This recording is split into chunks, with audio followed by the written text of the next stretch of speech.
Scarefest Radio is sponsored by Blue Leaf Naturals, CBD and hemp oil products. Created with care from seed to shelf. BlueLeafNaturals.com. Spirit Mechanics, for your spiritual health and well-being. Find them on Facebook. MECHANIX.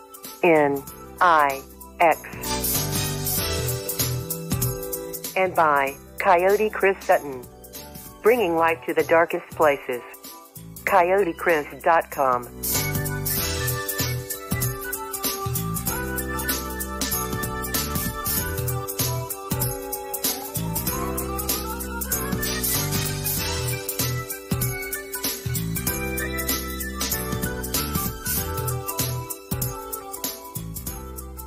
The opinions, viewpoints, and beliefs presented on this program do not necessarily reflect those of the management, the affiliates and broadcast partners, or the sponsors. Listener discretion is advised.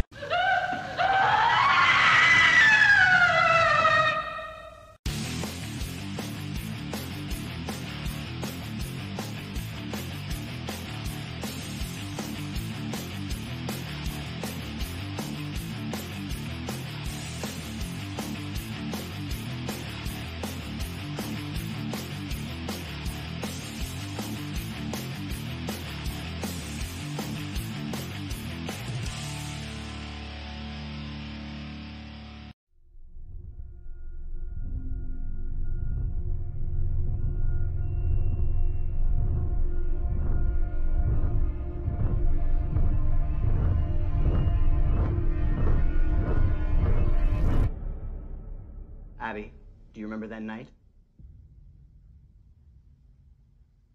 Tell me what happened.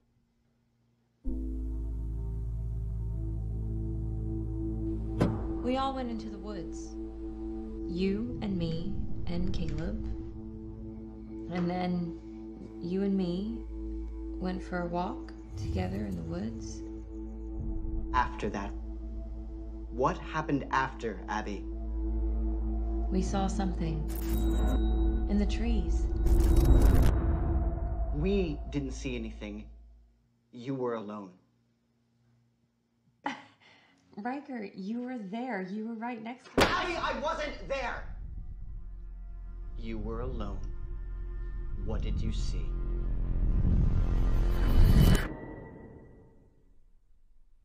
I'm moving forward down a path.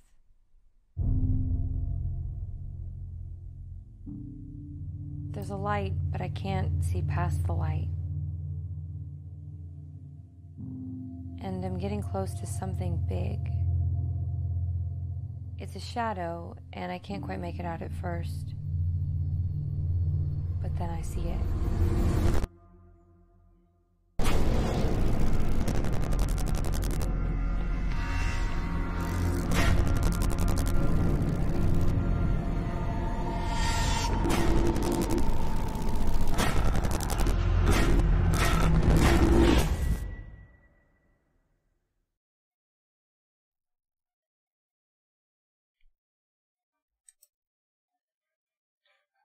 And hello everyone, and welcome to Scarefest Radio. The original broadcast date is February 8th, 2019. Our guest tonight is Mr. Brian Cunningham of Thoughtfly Films, the writer and director of Wretch. Fresh out on just all kinds of stuff. Let's see here. It's on Amazon, iTunes, Google Play, Vudu, and apparently there's a Blu-ray out. And so if the whole thing, here's your intro for the movie. In an attempt to piece together fractured memories of a drug-fueled night in the woods, three friends confront guilt, jealousy, and a supernatural presence that threatens to expose their true natures. And we've all been there. Before we get started with Brian, my co-host tonight is the lovely Holly LaFavors. And a couple of reminders, and I'll bring this up again later in the show. If you haven't got your Scarefest tickets yet, Valentine's Day is coming up, and we're running a Valentine's Day special at thescarefest.com.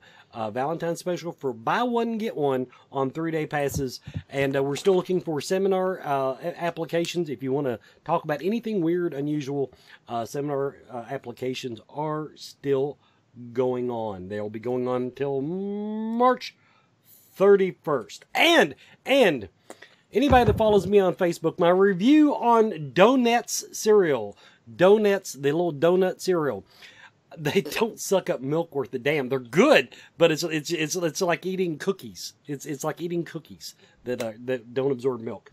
So that's pretty much what I got to start the show off. Brian, welcome to the show. Thank you guys for having me. I appreciate it. Everybody, now of course, the Wretch was, we got to premiere it at Scarefest last year. I actually got a couple showings, I guess, during the convention last year. And I didn't get to talk to you, and I didn't get to talk to any of the people that watched it. So, I rented the movie like a good little soldier that I am, although my Netflix, my Amazon membership is like tax deductible. So, but anyway, I rented it because Nick Brown, the producer, gave Holly the free disc. So I need to be prettier. Right off the bat, Brian, I want to ask you, what's a Louisville boy? How's he get into the movie business? Oh, that's a long answer to an easy question. I just always, the story I always tell is when I was a kid, I could never figure out what I wanted to do for a living. So I figured I would just make movies about all the stuff I wanted to try out, and that way I could do anything I wanted. So that was kind of my idea. And then, when I got into high school, I started, doing my own little short films and things here and there, and then, interned at a production company and kind of learned all that stuff. So, I do commercial stuff as well as film stuff, and it just kind of grew from there. And then one day, my business partner, Matt Niehoff, came to me with a script while we were working at a different company. And he was just like, hey, you want to help me make this? And I was like, sure, why not? I have no idea if we're going to be able to pull this off. But that was overtime. And that was around 2009 is when we started talking about it. And then just kind of once we realized we could make these, make feature films kind of our own way, the ship just kind of sailed from there, and I don't think we're ever going to stop until we're dead. So, I will tell you that if you continue putting out work as good as Wretch, I think you have I think the word is lustrous career ahead of you. I did enjoy the movie. Everybody, I can tell you this much: it's a supernatural horror thriller type movie. It is not a overly blood and guts movie. It is for the casual horror fan, not you slasher flick people. It is a really, really solid movie. There's my endorsement. And the way I can judge that, Brian, is that if my wife will not get on her Facebook during the movie, I know that it's a good movie. That's how I judge whether or not it's a. Yeah, that's these days. It's hard for me not to get on Facebook during my movie. So thank you very much. Holly, over to you. Yes, hi. Hi, how are you?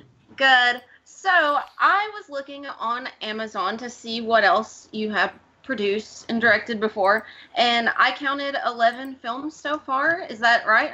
That is not correct. They're on Amazon. There's a lot of Brian Cunninghams out there. So I've actually done, this is my fourth movie.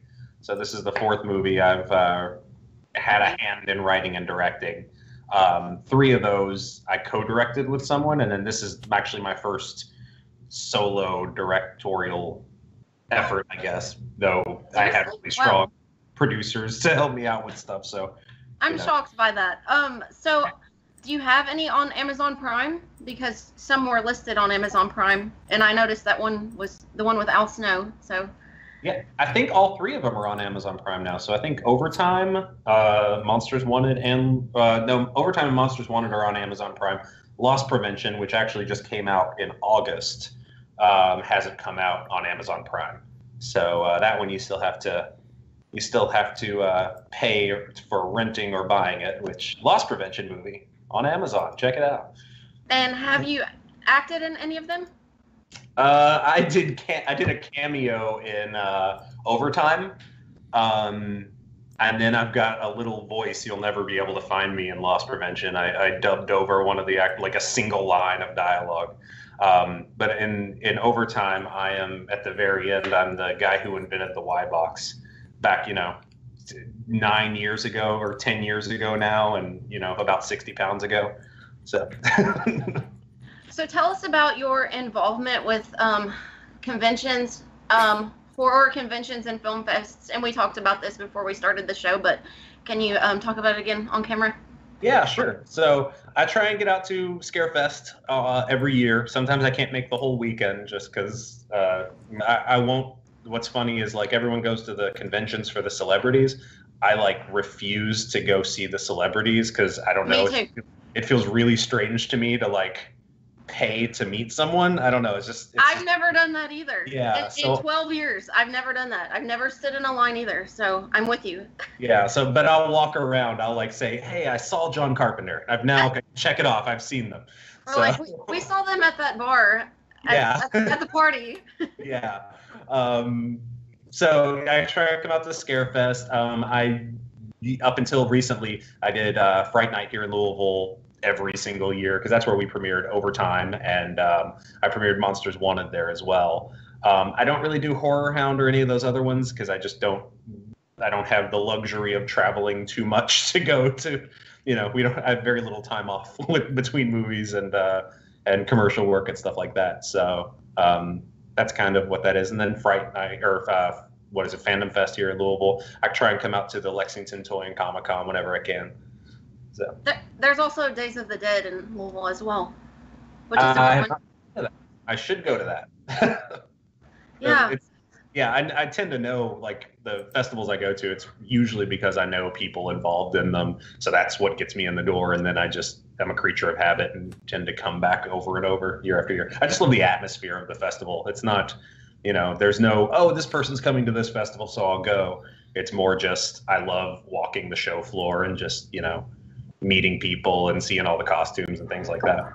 Yeah, we have our little like niche, and I started going to conventions because of Twitter. So I've been on Twitter for like many years, and so we created this like horror family, and then that's how I added someone. They're like, oh, you're going to Scarefest?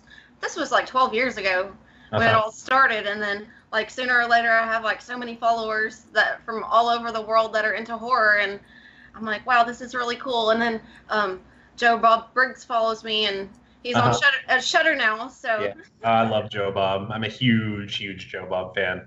Actually, me and Nick, who is Scarefest involved and helped me produce this and produced Wretch, we did the last Joe Bob marathon. We pulled an all-nighter, and we both fell asleep at different points, and we're poking the other one to stay up. But we managed. We got through all of the. Actually, we did the Thanksgiving one and the Christmas one. So we got through all the Dinners of Death movies, and then we got through all the Phantasm movies, which that's... So I take it you watched Monster Vision. I did. In the 90s. Yeah. See, Wes doesn't know what this is, because he didn't watch it. And he said not everyone had cable, and I'm like, yes, they did. Well, it's funny with Monster Vision. It was like I just kind of took it for granted. It wasn't like I have to sit down and watch it every night. It was always on, and I would just watch it. And then one day it was gone, and I didn't realize how important it was until it was gone. And then it was like, oh well, that I guess that genre is gone. So when Joe Bob came back, it was super exciting for me. Yeah, and when I realized that he was John Bloom, the writer, I was shook because I didn't know that either. Yeah, I love reading I've just recently actually gotten into reading the John Bloom stuff, but I just think he's got a really interesting perspective on things. Yeah, awesome. So let's see, some more questions. You said Holly, that we need to get to commercial. Alrighty, commercial. Remember the talk we had? Everybody, you're watching Scarefest Radio. Everyone is talking about CBD oil. Most of us know that CBD is a cannabis compound that has significant medical benefits, but does not make people high. Its benefits include pain relief, anti-seizure properties, anxiety CBD relief, is good. fights cancer, reduces the risk of diabetes, and it is even used as a sleep aid. Blue Leaf Naturals CBD and hemp products are full-spectrum hemp extract oils. They use only hemp grown in Kentucky, supporting Kentucky farmers and businesses and helping you and your family stay healthy and well. Blue Leaf Naturals, created with care from seed to shelf. Visit their website at blueleafnaturals.com. Blue Leaf Naturals, a Kentucky proud company. And welcome back, everyone, to Scarefest Radio. Before we get going with questions again, I'm gonna tell you how we're gonna give away our Scarefest window decal for the Scarefest. You can't see shit. There, it's kind of vague there. Anyway, I got a really cool picture of it buried somewhere. There it is. That's what it looks like when you actually put it on a window. Now, what we're gonna do is on Twitter, tag at the Scarefest. I'm watching the at the Scarefest Twitter account. I am watching it. This one's going to be a hard one because you will have had to have seen the movie to win, more than likely. Or you could have found a spoiler somewhere. I don't know. Name the psychosis that Abby was diagnosed with. They actually dropped a name of a psychosis. Spelling does not count. If you spell it wrong, if I can sound it out, you get it. I'm going to give you till quarter of the hour. I'm going to give you a full 30 minutes to try to win this. And then if that doesn't work, then we'll just do some hashtag and go on. But so if the first person that can tell me the psychosis will get a 3-day pass to the Scarefest in Lexington, Kentucky, September 13th through 15th, 2019. All right, Brian. Now I'm going to take it for granted here that your genre of choice is horror because of your work so far. Overtime, Yep, that I was think a safe to say. that was, if I'm not mistaken, that's comedy horror kind of mashup. Is that correct? Yeah. Overtime is kind of action comedy horror about two hitmen who are going out to do a hit and find themselves stuck in a lab filled with zombie aliens. So there's a lot of ground to cover there. That's a lot of ground. I'm looking forward to seeing that. Now tell me the truth though. When you started the movie, did you mean for it to be a comedy? Yes, okay. That one I did. If people find Wretch funny, we've probably got a problem. No. Okay. I don't think there was a damn thing funny in that movie. I will say there's that. one joke. I think there's there's one joke in Wretch. I mean, the whole point of the movie was to kind of try and build a sense of dread and tension and, really focus on characters. So it was very different than Overtime, which was just, Al and John making jokes all the time. So it's funny because it's like, my genre of choice is horror, but I don't think you can find two movies in that genre more different than Overtime and Wretch. So, I try and do, kind of enjoy all the subgenres. And then there's Monsters Wanted, which is a documentary about a haunted house. So, it's still horror, but it's, a completely different genre at the same time. So that's kind of fun for me to just find different types of movies to make, but still bring those horror elements into them. Now, the two follow-ups to that are, first of all, now is that where you're planning on staying? Is this? I mean, do you see yourself spreading out into other genres, or is horror where you really, is that your passion that you want to just keep getting better and better at that? Horror is definitely my passion. I'm not going to say I would never do another type of movie, but I think I would always come back, if that makes sense. So, like the next movie I'm working on is based on a bunch of Edgar Allan Poe stories. So it's very, it's very moody, atmospheric. It's all about, there's a lot of, dense language in it and, kind of, that kind of stuff. So again, it's something totally different, but still in the horror genre.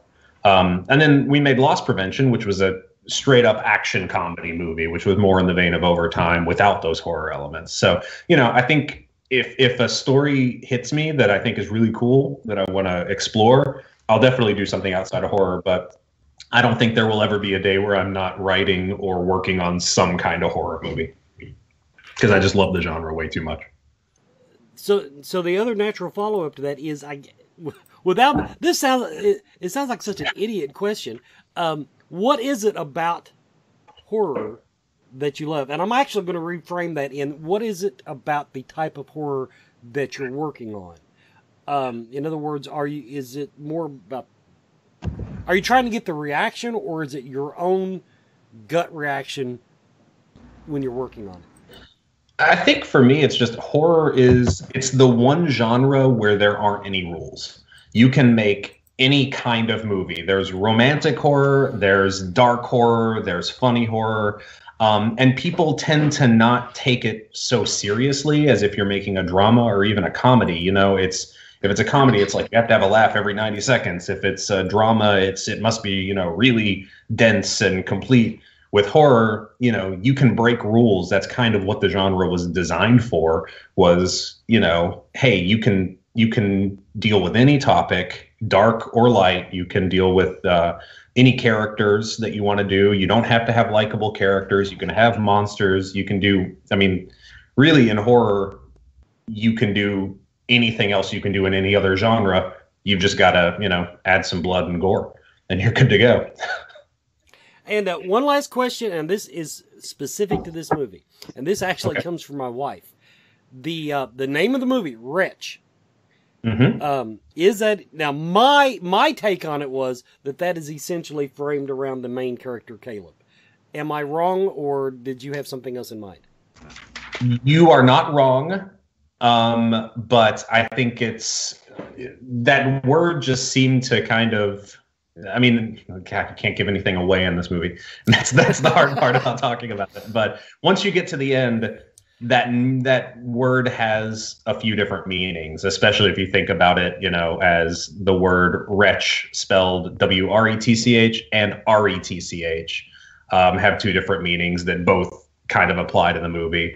And then also, I don't think I'm giving anything away by saying this movie is about damaged people, and it's about people who are hurting each other. It's about people who are not in good situations in their life. So, in some ways, you could argue that most of the characters in this movie are, fit that description. Caleb, much more aggressively, I guess, than the other characters. But yeah, I think it just seemed like a word that fit with all of the themes and everything that was going on in the movie. Holly, over to you. Over to me. I actually still have some more questions about your filmmaking and why you wanted to keep it local. Why you don't want to branch out yet, or why you haven't? Yeah. Well, I love Louisville. I love Kentucky. I like making movies here. I've been in a unique situation where I've been able to build the infrastructure to do commercial work. Where I have all the toys. We own a studio in Louisville. We know a lot of local actors. So for me, it's either to make that jump to doing movies outside of the state. I've worked on a couple of movies where it's $500,000 or $1 million budgets, and they're trying to get it done in 12 days with a crew, and they're flying actors in. And the process of making those movies sometimes, not all the time, but sometimes can just be miserable because it's just get it done, get it out the door. And with Wretch especially, it was really nice to be able to go, hey, let's shoot this when we can. If a scene's not working, let's sit down and take an extra 3 hours and figure out how to make the scene work. That's something you can't really do if you're doing movies where you're bringing in disparate people from different states and, you're tied into, the way movies are supposed to be made. So how long did it take you to film this one? This one we shot over, I guess it was 3.5 months. And Was it last year? 2 years ago. Okay. So 2016. This time, 2016. So yeah, and we wouldn't shoot all the time then. It would be, you know, we'd do a 3-day stint and then take 4 or 5 days off. Often I'd rewrite stuff or rework things and then come back. We'd do, you know, we'd reshoot some things. We'd, you know, just keep playing with it. Everyone was local, so I could just call them up and be like, hey, Saturday, let's go out to the park and we're going to get this shot. We're going to do this. We're going to play around with this idea. So that was a really fun way to work, which, you know, these movies are not, you know, I'm not making millions of dollars off of them. So part of the joy of it is also the process of making them and enjoying, you know, being creative with the actors and the crew members and the producers and all that stuff. So do you have a future endeavor to go past indie filmmaking? I don't know. It depends on what you call indie filmmaking. Like, I would love to continue to up the budgets of stuff. And there's a few projects I'm working on that I think I'm going to have to bite the bullet and go find outside money and, you know, pre-sell things and, you know, all that crappy movie stuff you've got to do if you want to make movies. But I don't know that I want to go, you know, I enjoy controlling projects. You know, I enjoy being able to have that strong creative input. So I don't know that I'd want to be like a gun for hire, you know, from a studio bringing me in to work on something. That's not really what I'm into. So, you know, if someone's like, hey, take $5 million and go make whatever movie you want, I'm not going to say no to that. But I'm also not going to, you know, try and, you know, get a job producing someone else's script that I'm not passionate about. That's just not really what I'm into. Gotcha. So, have you ever thought about, do you sell or like rent your movies to Redbox? Redbox is a tough pitch these days. So okay. We had a distributor who wanted to take the movies and pitch them to Redbox. We ended up going with a different distributor.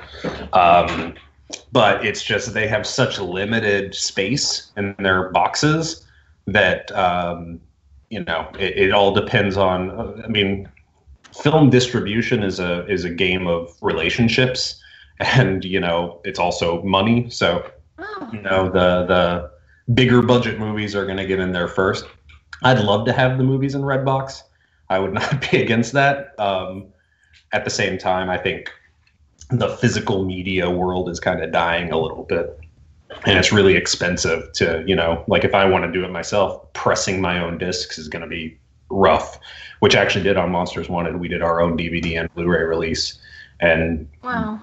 Yeah, so that's a whole other game. I love the digital stuff because it's like I can go through an aggregator, get it on all these digital platforms, and then just sit back and not have to worry about, you know, packaging and shipping and all that stuff. Right. Is it time for a commercial, Wes? It certainly can be. 1 minute early. Way to go, Holly. Everybody, You're watching Scarefest Radio. We'll be right back after this message.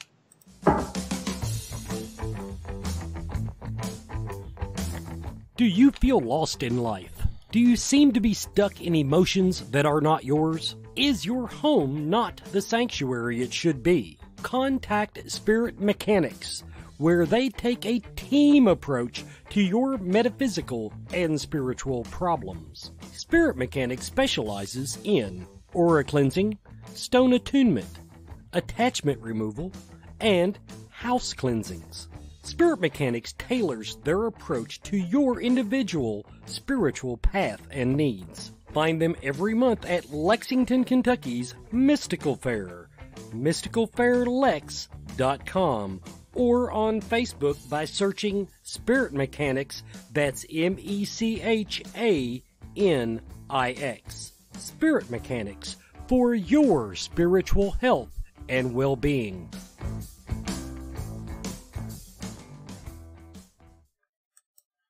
And welcome back, everybody, to Scarefest Radio. Our guest tonight is Brian Cunningham, Thoughtfly Films, and the writer-director of the movie, fresh out on all of the video platforms, Wretch.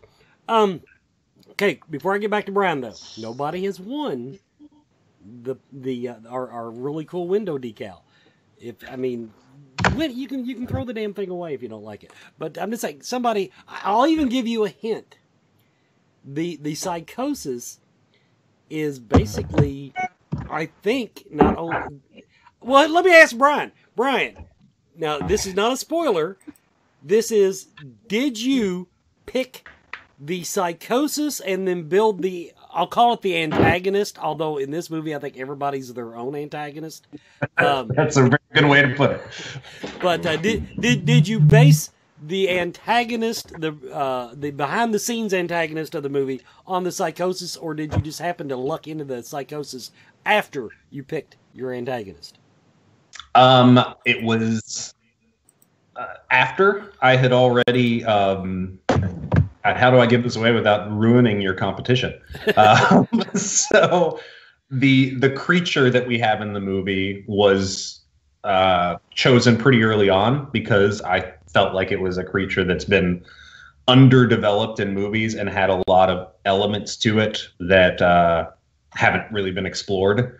There's a lot of elements of greed and elements of, I don't know how else I can talk about this. But so the creature was there first. And then in researching that, way too much is where a lot of the other elements came out of it. And then we settled on we didn't really want to hit you over the head with what this was. So that psychosis is actually the only mention of that creature in the entire movie. So that it's not, it's not too, I didn't want to have the microfiche scene where the actors, start looking up all this stuff and figuring things out. That was a little cheesy for me. So. Okay. Now, honestly, and I think this would have saved you, and this, once again, it's not a real spoiler, but I will tell you that I think you could have saved yourself probably a couple $100 on effects. I don't think when we finally get the full reveal at the end of the movie of the antagonist, I don't think we needed that. I think you had teased it so well up until that point. It was almost like if they in everybody's favorite horror movie, Bird Box, if they actually had shot a scene of the creature, and they realized it didn't add anything to the movie. They didn't use it, and that was the best decision they ever made, from what I've heard. And I think that's my one criticism of the movie. I don't think you needed that, and like I said, it probably saved you a couple $100 on makeup. Well, it's tricky because it's it's always a back and forth about you talked about Bird Box. Bird Box was about not seeing it. And I think that was a brilliant choice for that movie. For us, it was, how do you pay this off without making it too much of a reveal? So I think if you really look at it, when you see the monster, all told, I think I counted it up once, you're seeing about 18 frames of the monster when, in close up, where you actually reveal it. Right. Hopefully and we played back and forth. I had longer cuts where we saw more. It looked gorgeous. I mean, it was a beautiful creation that the guys over at Asylum Props did. But, it was just that back and forth between, I guess the reason we needed to reveal it for us was revealing it to those characters was that moment that pushed them over the edge. So that was why it was important that the audience saw it too, so that you knew that these characters were seeing this entity intimately. So that was kind of that choice. That's it's always tricky though to figure out how much you want to show the monster, how much you don't, and what's going to be most effective to people. You'll notice that I do not have an IMDb page, so don't take my criticism to heart, because I'm not exactly a movie producer. But me, actually, Holly, that was something we talked about, Holly and I did, was whether or not, to dumb it down, whether or not it was all in their heads or whether it was a real creature. And up until those 18 frames you're talking about, the antagonist had always been this blurry, out of focus, in the background, could have been real, could have not been real, could have just been their imagination. At that point, I think that it took it out of the imaginary thing. Well, but remember, what you're seeing there is Abby has described it. So if it is a psychosis, if it is in their heads, what you're seeing and what they're seeing is spot on what's already been described. True. So Yeah, it's yeah. already in their heads. So that was why I felt like we could kind of get away with that without over answering that question, was because she's put that in their heads. I don't think that really necessarily means that the monster is or isn't real. I think it's very real to them. You could have saved a couple $100, dude. That's all. That's Yeah. all I'm saying. That's all I'm saying. Now one more question, and this kind of applies more to the beginning of the movie, because now one of the I don't know if it was a review or a teaser or what I saw, but it was compared to the Blair Witch Project.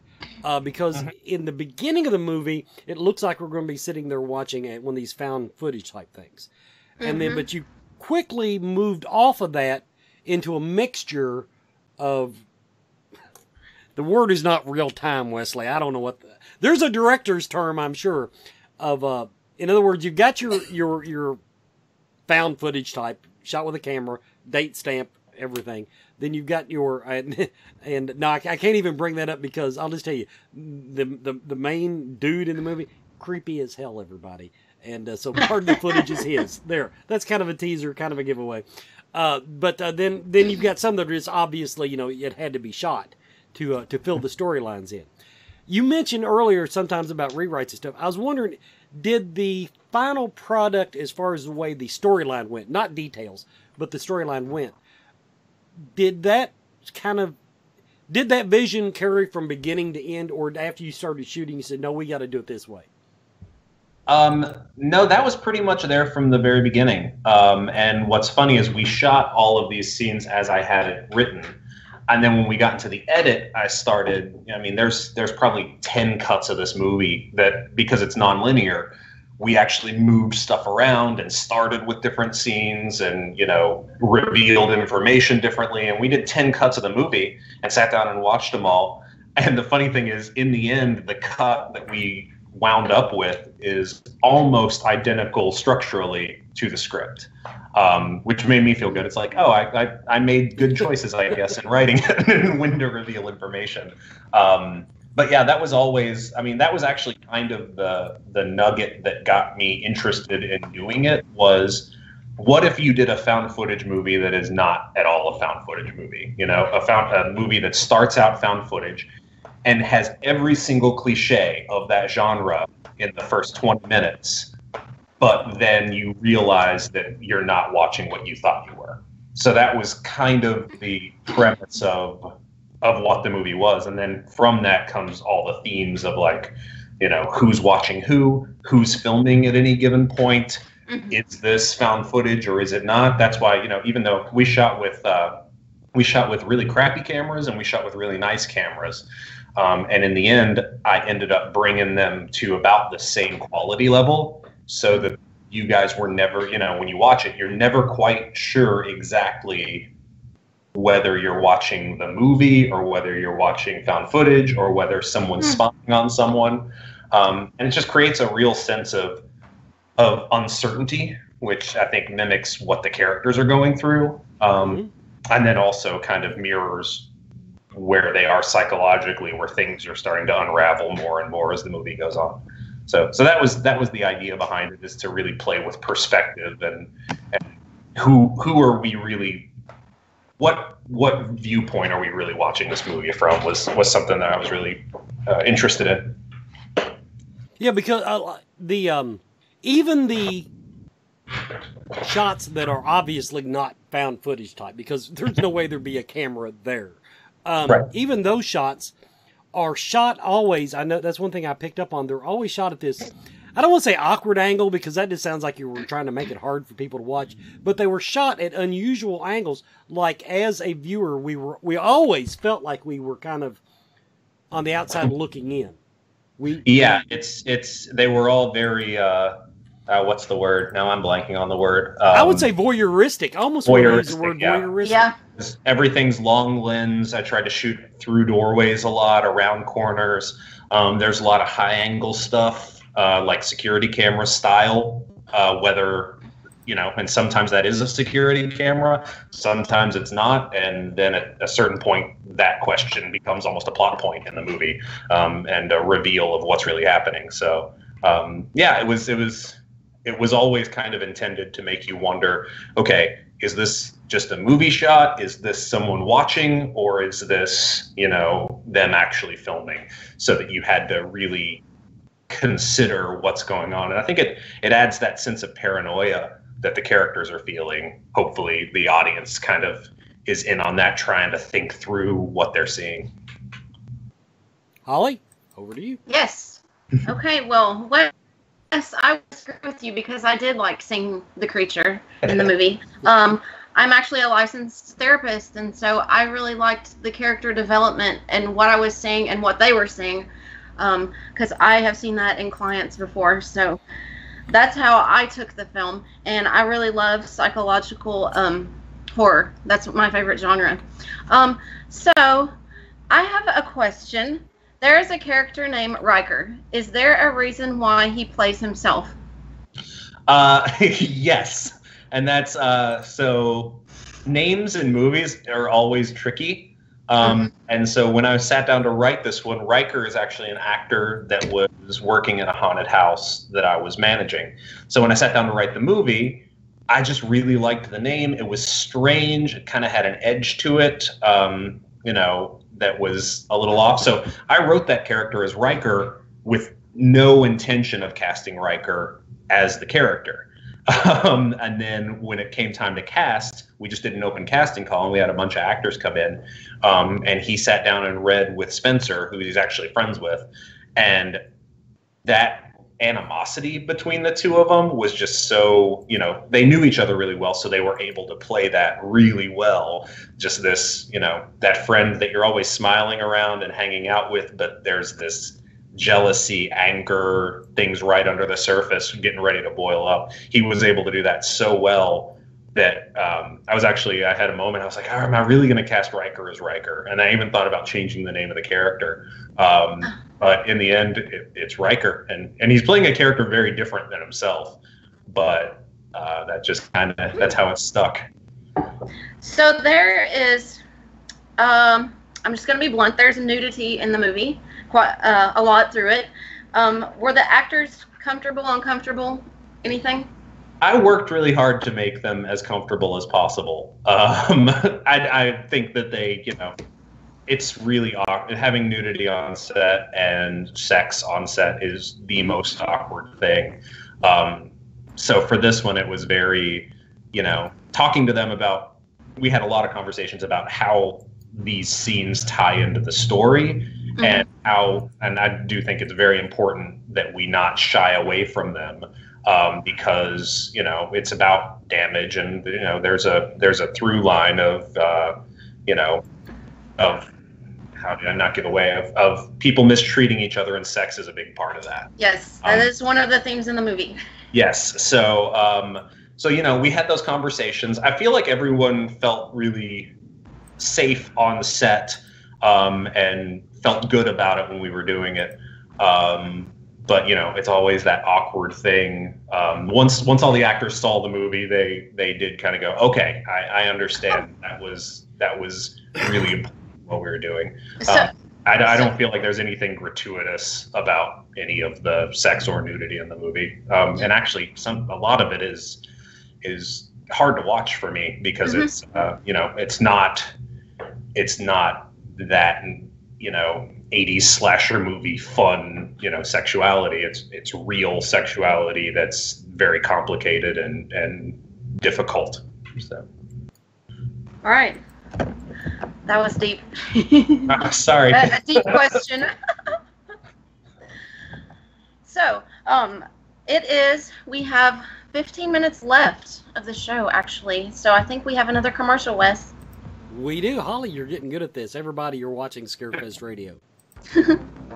Coyote Chris Sutton, shamanism, spiritual advisement, paranormal investigations, inspirational presentations, bringing light to the darkest places for over 20 years.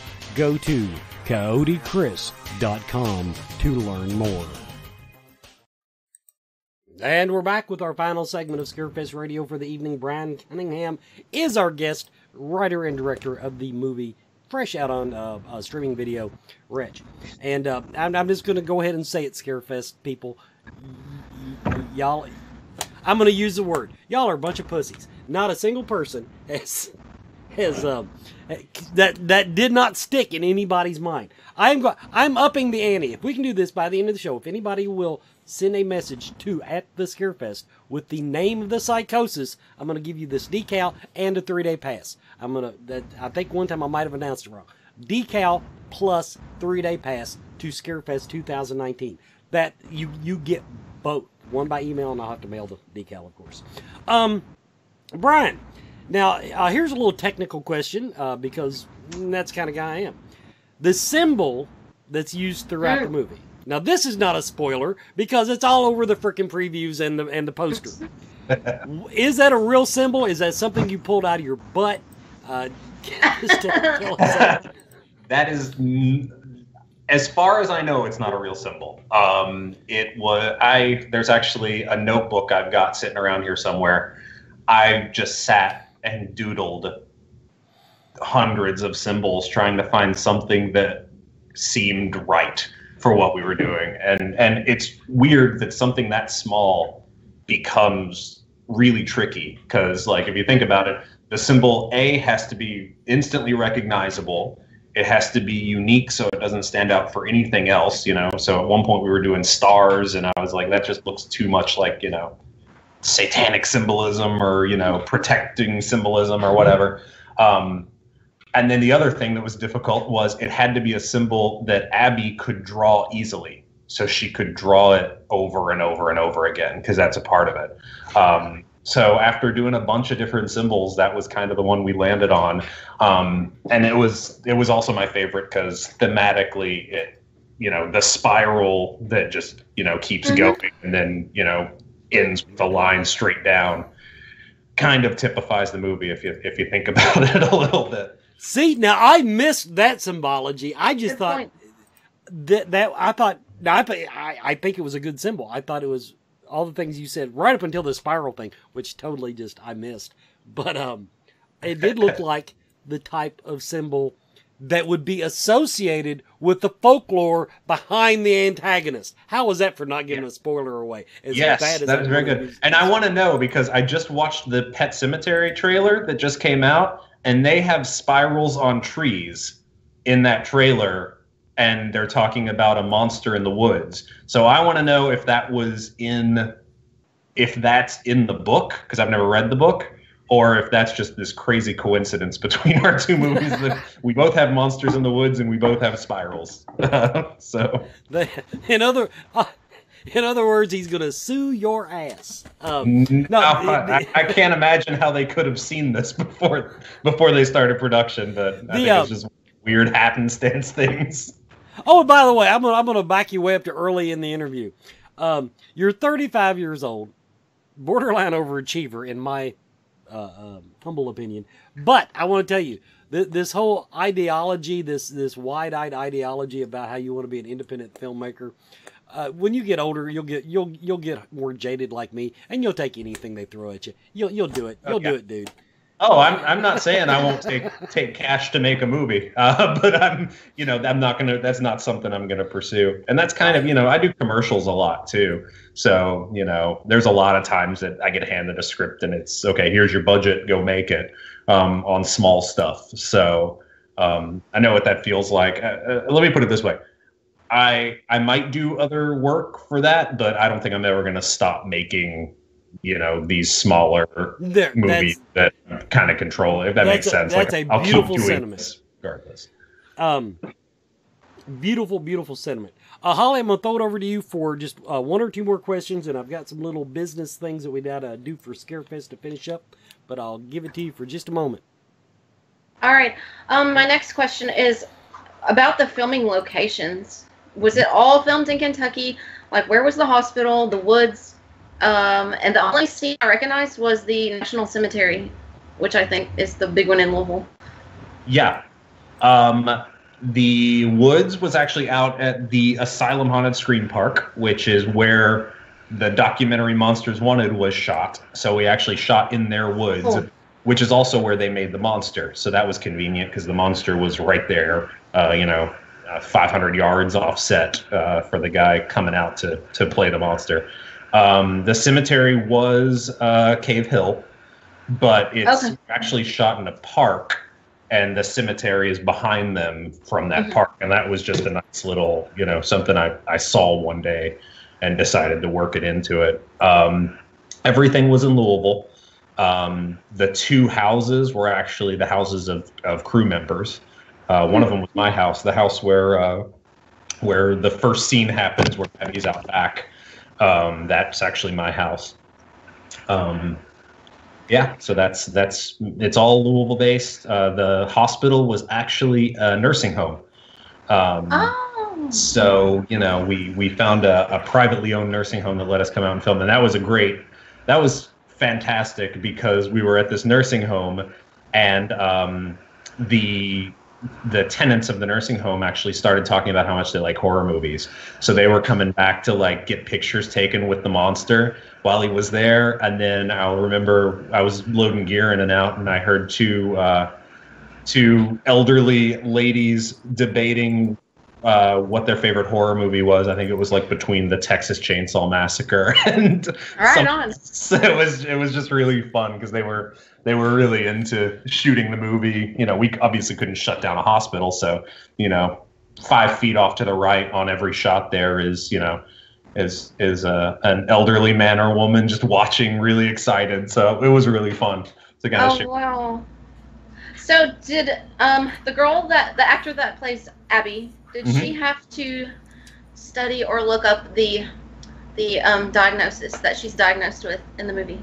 I don't think she ever did. And I never really pushed that because, in my opinion, watching the movie, it's a misdiagnosis. It's not, that psychosis that she's got is not really where it is.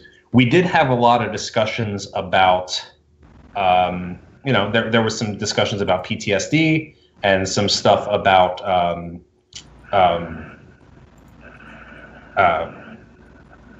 blanking for some reason.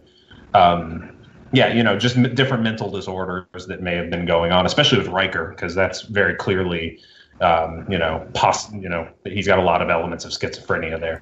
So we talked about that stuff. But I don't want to give it away. The psychosis is something that I did a lot of research on it, and it's a psychosis that exists, but it's kind of been discredited as, what we say in the movie is true. It's a very specific specific cultural manifestation of delusions and schizophrenia. So we kind of leaned more into that than the specific diagnosis. So, was the creature always played by a character, or was it digitally enhanced? It was always an actor. There's one shot where I think we did some touch-ups work. It's that close-up, the one close-up shot we've got. We did a little bit of work just to blend, because it was actually a latex mask that we did makeup blending. So we did a tiny little bit of work to blend in the eye sockets and the cheeks and bring out the specific nature of the eyes. So there was just a little bit of touching up there, but mostly that's all the work of the Asylum guys, the Asylum props team that worked on that. So when I first watched the trailer, I thought, is this like Slender Man? Would you say it's like Slender Man? I think it's very much like Slender Man. Which actually, that was where the first concept of it came. I did Asylum actually does this thing called the Slender Man live action experience. So I actually did a trailer to kind of push that. And then I was like, oh, that's a creepy idea, this thing that's just out in the woods. And I was like, okay, well, what do I want to do? I want to do something in the woods, but then tying it in with what the monster actually is and my interest in that and just kind of blending these mythologies I thought was kind of fun. So yeah, there's a lot of Slenderman elements to it. Just that creepy, it's out there coming for you. There's no way to get away from it. So yeah, that was intentional. I hope I didn't rip it off too badly, but if I did, I thought it was more like how I tweeted you about the movie It Follows, which is one of my favorite horror movies of all time, actually. And so, have you seen It Follows as well? Yeah, it's very It Follows, just that unrelenting, getting closer and closer monster. I think that's, And some M. Night Shyamalan movies like Split and The Village. Yeah. Glass. There's a little bit of that in there too. There's trying to keep the nature of the monster under wraps as long as possible was something we talked about a lot when we were making it. So we do not have much time left. We have about 5 minutes. Would you like to do some social media plugs right now? Yeah, sure. Okay. So the movie is Wretch, and it's you can get us on Facebook. It's facebook.com/WretchMovie. Twitter, we're WretchMovie. And then we're on iTunes, Amazon, Google Play, Vudu. We're on PlayStation, Comcast, a bunch of other places. So just search for it. If you go to wretchmovie.com, there will be a list of all the places you can buy. So we're out for rental on a few places and to buy. So please support indie films. This is a 100% self-funded movie. So, I'd like to make my money back. Please buy the movie. I did my part. Back to you. I did my part. Yeah. Okay. We're going to finish up here with some business, and Sherry Horkick is in the chat room trying desperately to remember what the psychosis was. Because I told her if she can come up with it, I'll give her the prize. Everybody, Scarefestradio.com. We are doing movie reviews now. We're putting up a news page once a week about stuff in the horror industry. And Sherry, it's not at the beginning of the movie. It's about dead center of the movie. So I'm giving you another hint.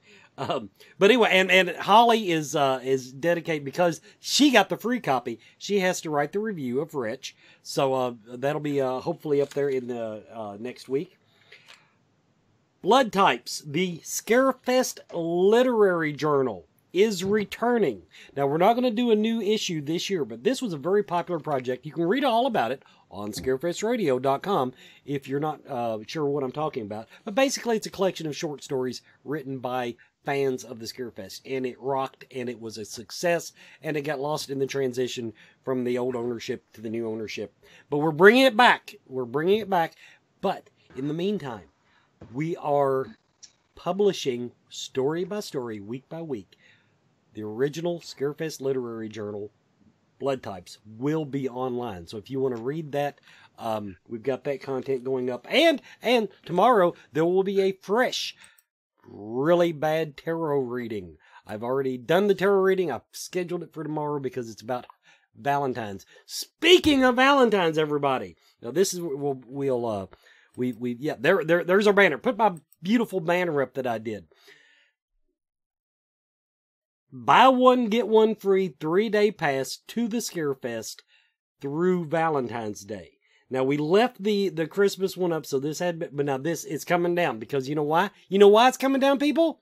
Because they put me in charge of it. So when Valentine's Day gets here, it's done, and we're going to move on to something else, and you're not going to get your buy one, get one for a while.